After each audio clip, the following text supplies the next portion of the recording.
Hello, and welcome to the Antioch Fort Worth Weekly Podcast. At Antioch, our desire is to cultivate a passion for Jesus and his purposes on the earth. To connect with us in community, partner with us through giving, or visit on a Sunday morning, please visit AntiochFortWorth.com.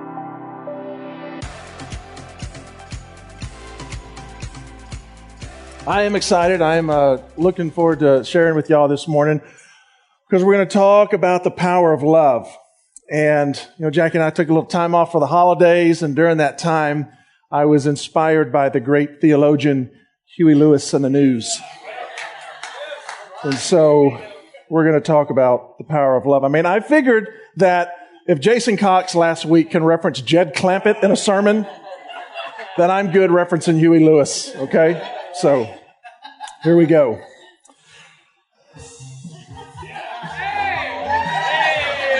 Come on now. We're going to talk about the... All right. Seriously. Y'all stop laughing at that stuff. It's ridiculous. It's ridiculous. Okay. So, speaking of the power of love. So, if you're out on social media much, you're probably seeing the frequent posts that are on there demonstrating the power of love, right? It's the military parent that comes home and surprises the child at school. It's the special needs student that gets to make the bucket on the basketball court or score the touchdown, and they go running off the field celebrating together. But most recently, as we took a little holiday break, Jackie and I, we had recorded President Bush's the funeral of President Bush 41. The state funeral. And during that time of watching that, I don't know if y'all have seen this, but it is powerful. I don't care about your political side that you're on. It was just a beautiful story of an humble man that loved God. And as his priest is sharing during the service, he begins to tell the story of former Secretary of State James Baker, who was, him and his wife were apparently President Bush's very best, closest friends. He tells the story of Secretary Baker literally standing in the hospital room as the president passes away, gently just rubbing his feet to bring comfort to him in his last moments. And when asked why, Secretary Baker says, "This man changed my life." He said, "I watched him for 40 years symbolically wash the feet with his humility to international leaders and the most simplest of people that he came in contact with. And through this friendship with him, he changed my life. And it was my honor to be in the room to love him when in his moment of need." And it was just like, we love these stories. It's so powerful because these stories, they are the incarnation of God's love. But we really love the responses, like when the child goes leaping into daddy's arms, right? Or when the student gets carried off the court, celebrating with both teams jumping up and down. Mom and dad are in the stands just weeping. It's just a powerful experience. And we love all that stuff because we love a happy ending. Right? Which is why the Hallmark Channel exists. And so I want to say to you this morning, as we kind of enter into the new year, it's a good time to kind of take an evaluation. It's a good time to take a little bit of an inventory. It's where we celebrate the victories that we've had. We learn from the trials that we've walked through. But as we consider the past and the future, there's another question that needs to be asked as well. And that question is, do you know how you're doing right now? How are you doing right now in this moment, in this day, in this opportunity of the new year? We'll answer that question depending on how well we understand ourselves. How honest will we allow ourselves to be with one another? But it also depends on how much love we're receiving from the Father. How much of His love do we know and are experiencing? Because if we don't really know how to read our gauges that well, then we might be doing worse or better than we think we are. And so, as we take a little inventory this morning, what I want to say is, wherever you're at, my heart is just to encourage the dog out of you this morning, if I can. Will y'all let me do that? Yes. Just encourage you a little bit? Okay. Because we spend a lot of time around here talking about the love of God. On and on. We talk about it. In fact, we've been talking about it for like 26 years. We've been talking about the greatness of Jesus. In fact, for like 26 years, Jamie has been trying to get to the bottom of the barrel of the goodness of God. And so far, he has been unsuccessful because of the unsearchable riches of Christ. All right? So y'all pray for him that he has success getting to there. He's never going to get there, and neither are we, right? But we've been doing this for a long time. And if I told you the history of what we have walked through as a church, the 26 years of all the things that we've been through, I would have to tell you about a long, winding road of highs and lows. I would have to tell you about some triumphant victories. I would have to tell you about some painful losses. I would have to tell you about some radical healing miracles that we have seen. I would have to tell you about standing in the hospital room with tears running down our face as one of our saints passed away. We know the transforming power of his love, and we know the pain of persecution. But as I stand here today, our story is that God's love is the most amazing, most outrageous, most unrelenting, most pursuing, most transformative grace you will ever know in your life. That's what we know about God. How's that for a theological doctrine basis? You know, where I grew up in East Texas, we had a word for stuff like that. When you liked something you heard, we had a word, and we'd say, that's what I'm talking about. It sounds like multiple words. It's not. That's what I'm talking about. You know what I'm talking about, Ryan. So if you like something you hear this morning, just go ahead and say, that's what I'm talking about. All right. Turn with me, Ephesians 2, 4-5. Ephesians 2, 4 and 5. If you want to follow along in your handouts, or you can follow along on the Antioch Fort Worth app. We got notes in there. Ephesians 2, 4 and 5. It says, God, being rich in mercy, because of the great love with which he loved us, even when we were dead in our trespasses, he made us alive together with Christ. It's by grace that you've been saved. This is what he does. He pours out his love on undeserving souls, makes them come alive over and over and over again. And just when you thought it was over, just when you were dead in your transgressions, he'll come and bring his love again. And he'll breathe life on it one more time.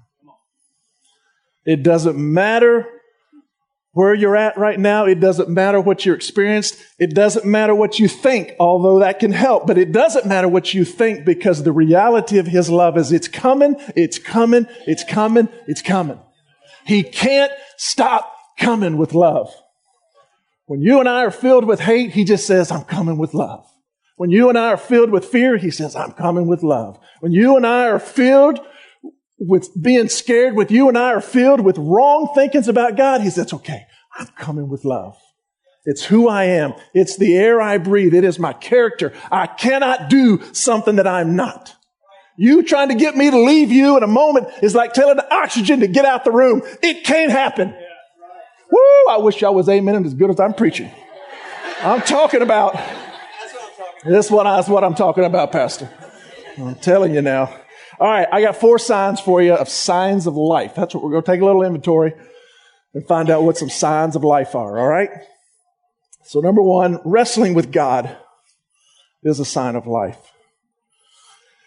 See, that's what I'm talking about. Somebody from East Texas on the back row.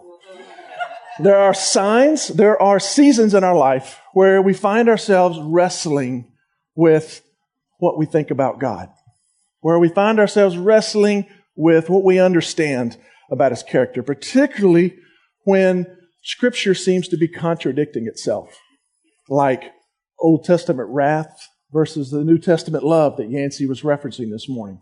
There's a bunch of other topics we could talk about. But at the same time, there seems to be the assumption in Christianity that faith is the antithesis of doubt. And so in order for one's faith to be strong, there needs to be the absence of doubt. And this is important because if we think that these two are incompatible, then we're going to work really hard to avoid one of them. And so the problem is when the strength of one's faith is equated with the degree of certainty, then the tension or the cognitive dissonance that comes with doubt is interpreted as something evil or bad. And so we push it away and we avoid it. And the issue with this is that it becomes impossible to honestly acknowledge the merits of another perspective that might be challenging us. Okay? And so you might remember a story in Genesis 32 where Jacob says he was wrestling with a man. That man turned out to be God himself. But it says that he hung on. He says that he wouldn't let go. What he says was, I'm not letting go of this until you bless me, until you speak to me. And so my encouragement on this for you is if you're in the middle of something or you've been through something and you don't have understanding about it, you just don't have clarity about it, it didn't make sense to you, it left a wound, it left a pain, my encouragement to you is just hold on and tell God, I'm not going until you show me. I'm not going until you pour out understanding on me. I'm not leaving until you let me understand the depths of your love in this place that has been difficult for me. These are signs of life, is what I'm trying to say to you this morning. Don't let the discomfort stop you. Keep pressing in. Keep leaning in these places. Second sign of life, consecration. See, Jesus said to seek first His kingdom. There's a reason that He told us to seek first His kingdom, because whatever we seek first is going to organize our life. So if we seek problems first, problems are going to organize our life. But if we seek first the kingdom is going to organize the problems. And this is a big deal in this culture because consecration is about offering ourselves to God. And so if we hold on to our own life without consecrating ourselves, then what happens is little by little, we just become desensitized to sin. We don't even recognize it. We don't even acknowledge it or see it for what it is in our own lives. Romans 12:1, it says to present your body as a living sacrifice. And particularly in our culture, where freedom is seen as the removal or the elimination of all boundaries or all authority. We want to keep all our options open because you never know when something else more attractive might come along. But the consecrated soul just walks up to Jesus and says, I willingly surrender my rights. I willingly offer myself to you because I trust you to lead me more than I trust myself. I trust your love. I trust your goodness. I trust that you have my best interests at heart. This is what consecration looks like. And we want to be people that live and stay in this place.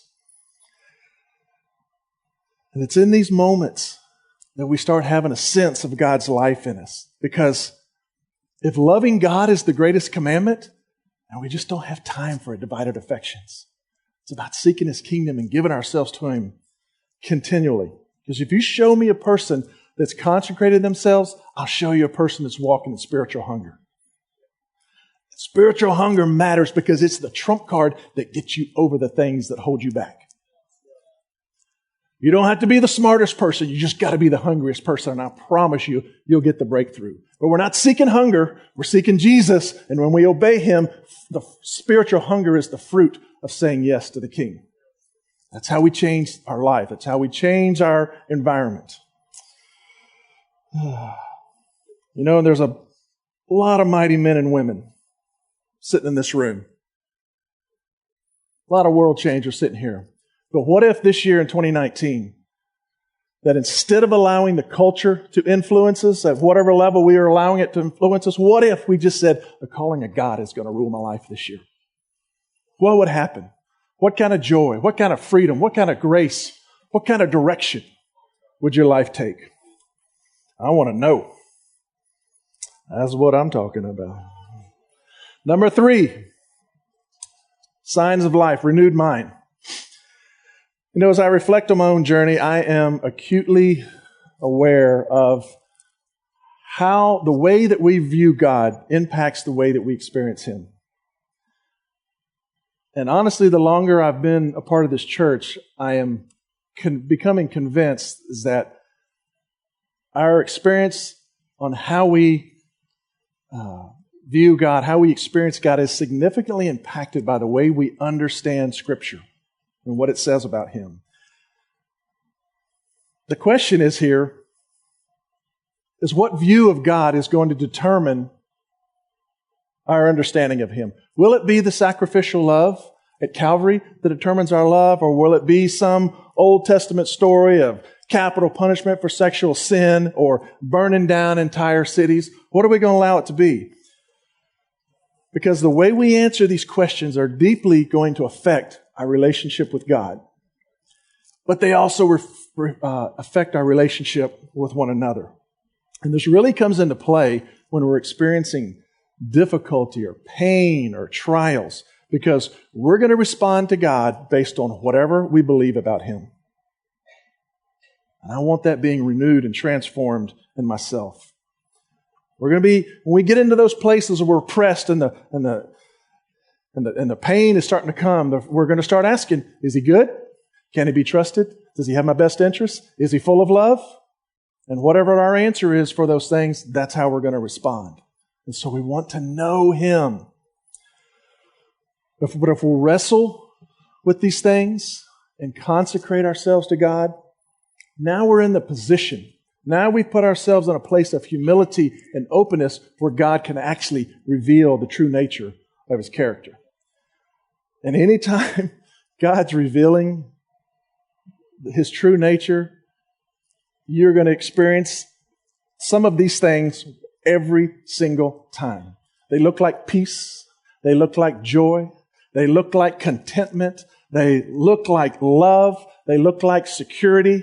This is what happens when God shows His nature to us. Just overwhelming waves of life and peace and hope and love. And you just want to stay there a little longer. Because I can't get enough. You just can't. Of your amazing love. There's no end. And so you just sing that song on repeat over and over and over because you can't get enough when you're in that moment. That's what I'm talking about. Out of the you section. Love it. Romans 8:6, one of my favorite scriptures. It says that the mind set on the flesh is death, but the mind set on the Spirit is life and peace. It's really that simple. It really is. Because, what are we looking at? What are we meditating on? Are we looking at the problems? Or are we looking at the problem solver? All right? Fourth sign of life, spiritual freedom. Freedom isn't about removal of boundaries. It's about knowing our identity. See, because worldly freedom says, let me do whatever I want. All right? Real freedom says, just let me do what I was made for. Just let me do what God's telling me to do. That's freedom. That's walking in life. Because the power of being free is that now we understand that not everything leads to life. That's the power of being free, is that we can see now and we're like, nope, I don't need that right now. That's not going to get me to where I'm trying to go. Because we start realizing that not everything's good for us, right? Except ice cream. It's good for us. That's what I'm talking about. But freedom releases us to enjoy the things that we were made for, right? 2 Peter 2:16, it says, live as people who are free, not using your freedom as a cover-up for evil, but live as servants of God. So be free. Be free. Yes, be free. Completely free. Not to go do our own stuff and make bad decisions and get ahead of God. Go, be free to go be the servants. Go, be free to say, I'm standing right here, God. I'm not moving until you tell me to go. Because that's what's going to lead to life for me. I've tried it my way. I've messed up 1,000 times. I'm ready to do it your way, God.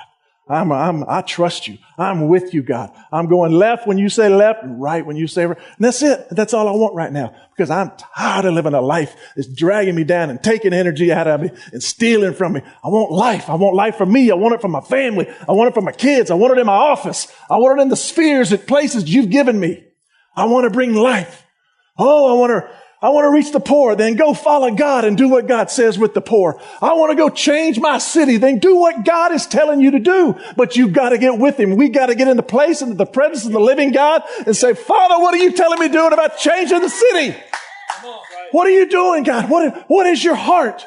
And what have you made me to do in this piece? What is my little role? What's my little piece? I ain't got to do it all. I just want to do what you made me to do. Because that's where we get happy. That's where we find life. All right. But on the other hand, we can't always respond to God because of our brokenness. And I am acutely aware of that situation. I could tell you about that all day long. In fact, I just might here in a minute. And I could say plenty about it, but here's what I want to say. If you find yourself where you're like going, man, just that thing that happened, or I'm just in some pain, I'm broken, I'm disappointed right now, or whatever's going on, if that's where you find yourself out in the moment, my encouragement to you is do whatever it takes to get to the power of God's love. That's it. If there was something easier, if there was a shortcut, if there was another pill I could give you or whatever, I'd give it to you in a minute. I'm telling you, get to the presence of God and let His love fill you up and watch the pain get healed. Watch life start flowing in you and watch you start walking, being who God made you to be. It's all He's about. It's all He does is restore, renew, build things up that were broken, breathe on dead bones, make them come to life. This is all He's about. He's not judging anybody. He's not judging me. Thank you, Lord. He's not judging you. He's handing out love. He's handing out love. He's handing out kindness. And He knows about everything you and I have walked through. He looks at that heart and it breaks His heart when He sees the pain in us. He goes, I'm coming. If you'll open the door, I'm coming. Just open the door. Oh God, here I am. Oh God, it's painful. Oh God, I'm tired. Oh God, I don't even know what to do. That's all right, son. I got it. You're in the right place now. You're in the right place. I can work with that. Oh, I'll bring this to life in a minute. Just you watch. It's what He does. It's who He is. Woo! That's what I'm talking about. We can't just back away into our destiny. We got to have a plan to get there. And if you don't know where you're going or what you're doing or how you're going to get there, just run to the place of God. And watch it, let Him tell you, let Him show you, let Him clear the path down. He's going to go, there it is. Remember, I told you 5 years ago. Blow the dust off of it, and there's the path again. Oh, yeah. Here we go, God. Here we go. He'll do it every time. In fact, I know all about this because I've been through some stuff.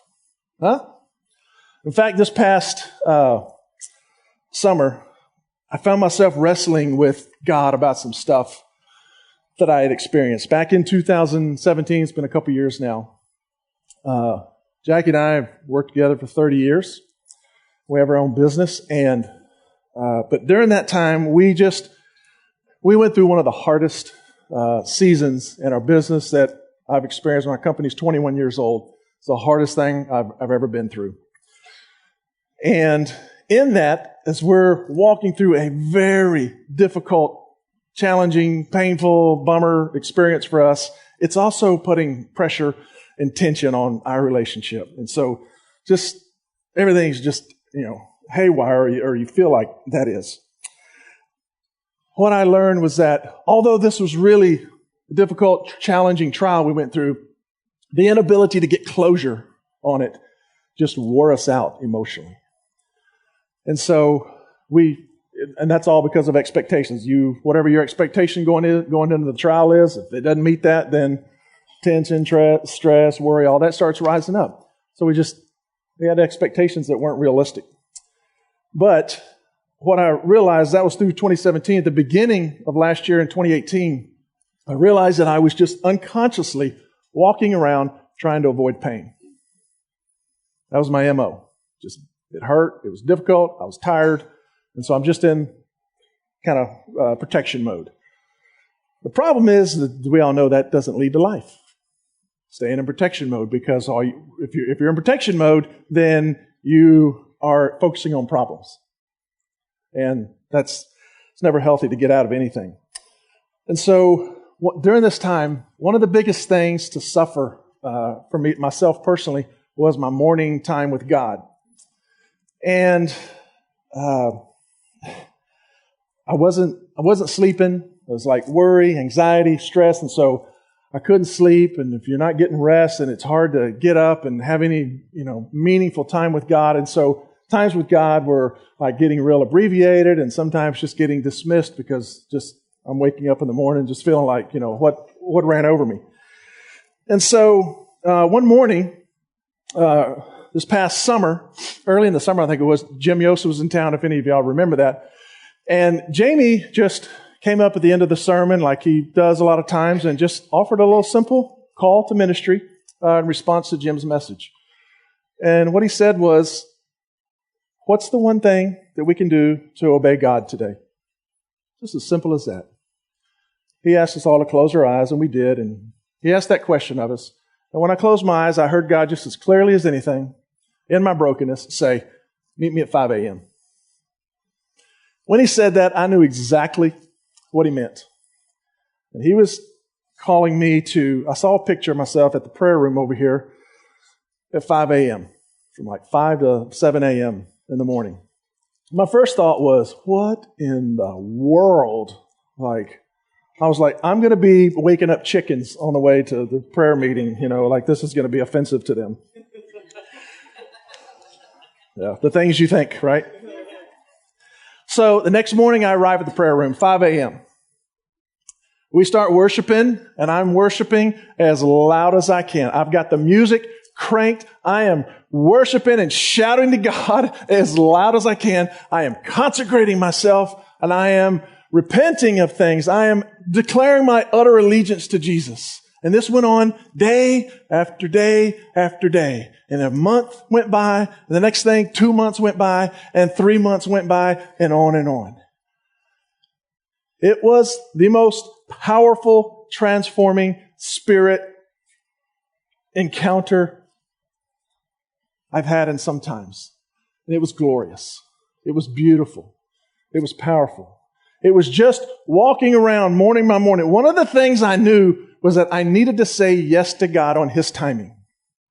You ever get into those places where you're kind of obeying God, but you do it a day later or a week later or whatever? And I was just kind of tired of that myself. I was like, this is not good, Todd. This is not how you get anywhere. It's not how you've had any success or experienced anything good from God, is delayed obedience.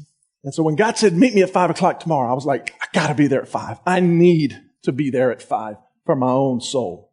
And so it felt good just to say yes to God and go, flesh, get back. You're not in charge anymore. We're going to let the Spirit of the living God lead us. Second month, I continued just worshiping, but because of the consecration and just joyfully submitting myself to God, what happens is my mind starts getting renewed. And so now He's showing me what I've been through. He's given me understanding of what I've walked through. He's showing me why I'm so tired. He's showing me why it felt so painful. And He's just going over and over. Yeah, I know you thought you were alone. You thought you were going to be left alone. I was there with you the whole time. I was there with you the whole time. Yeah, but there was nobody else in the room, God. There was nobody with me. Oh no, I was there. I was there. I can't not be there with you. Or you can push me away. You can stop looking at me. You can stop talking to me. I'm going nowhere. I'm staying as close as you'll let me stay. And the minute I just turn back to God like that, it's like His love just whoosh. His love just comes running, just comes filling the room, filling my heart and transforming my mind. I'm stopping believing the lies that I was believing about the situation, and life and truth and hope is coming. None of the circumstances changed right then, but my outlook on them changed completely. I walked in there full of anxiety, full of stress, full of despair, and I walked out knowing the King is alive. Knowing that I don't know how I'm going to get through it. All I know is God's with me, and He's good, and He's faithful, and He's already told me He's going to take care of me. So that's what I'm going to believe instead of believing all that other nonsense. You've been listening to the enemy so long, I'm worshiping Jesus going, I ain't got time to listen to your lies no more because I'm too busy worshiping the King of Kings. I ain't got time for you no more, enemy. 3 months into it, I'm walking and worshiping Jesus and consecration. He's renewing my mind. 3rd month, He starts setting me free. Starts setting me free. And that's what comes. That's a fruit. When we get transformed, when we get turned inside out, when the life, when the reality, when the truth gets into the place it's supposed to be, which is right here, freedom comes. Freedom comes. And so the shackles are off. The doubt's off. The lies are off. And now I'm free to stand still and walk at the pace that God wants me to walk to get this thing worked out. You're going to be okay. You've got to get the splinters taken out. But we got to stand still, just like the song said this morning. I'm standing still. Talking about standing still. And I can breathe again. That's what that song said. I can breathe again because I'm standing still finally. As long as we're doing this from God, He can't work with us, right? But we got stuff stuck in us. We got to stand still long enough and just let God pull the splinters out. And here's what I want to encourage you. Those things feel like bullets. They're splinters. They're just splinters, okay? They feel really bad, but it's not as bad as it feels once love shows up and starts filling you. It went on for nearly 4 months. I'm not there every day now, but any spare moment, any time I get, I'm running to the prayer room. I'm running to the prayer room because my life depends on it. It depends on His presence. It depends on letting His love pour over me. I've got a plan, I've got a vision, I've got a calling, and so do you. But we can't live it out unless God's life is fueling us, unless His love is leading us. This is it. But we've all just got to find out, how do we get into God's presence? What is it for you?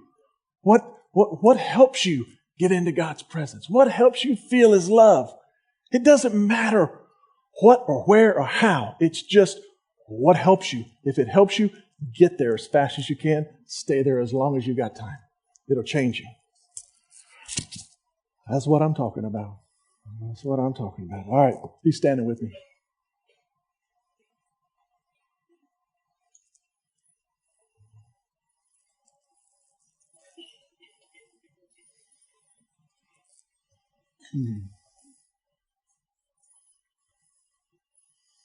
Y'all encouraged? A couple of you are anyways. So what have you been wrestling with? Is there something you've wrestled with in the past year or so? Is there something you just need God to come and give you understanding? You know, sometimes you may look at it and think, man, 2018 was a rough year. It's a hard year for me. But here's the good news. The enemy, the thief only comes to take your valuables. What I mean is, he's not coming in for your dirty socks. The thief comes to take the jewels, the gems that are inside of you. That's all he wants. And every one of us has these things that God has put in us, the things that God has shown us. But they're meant to stay there and develop and to grow, and to prosper and unfold. But life will come and try to swipe one of them. And we think it's over. We're like, yeah, I'll never get that back again. Or this is just where I'm. No. Love changes everything. His love. So is God calling you maybe to consecrate yourself at the beginning of the year? Is He calling you to walk with a renewed mind? Is there something up here that just needs God's love to help it function better, to help it have more understanding? Is there some freedom that you want to walk in this morning to know? If any of you are here this morning and you're thinking it's the new year, a fresh start, you've never made a first response to Jesus, if you've never given yourself to Him for the first time, I want to encourage you to come down here as quick as you can this morning. So I want to pray with you. I want to encourage you. I want to pour God's love out on you this morning. So whatever you need, physical, emotional, spiritual this morning, these guys on the prayer team, they're just here to love on you and encourage you this morning. So let's just take a minute and lean back into the loving arms of the Father.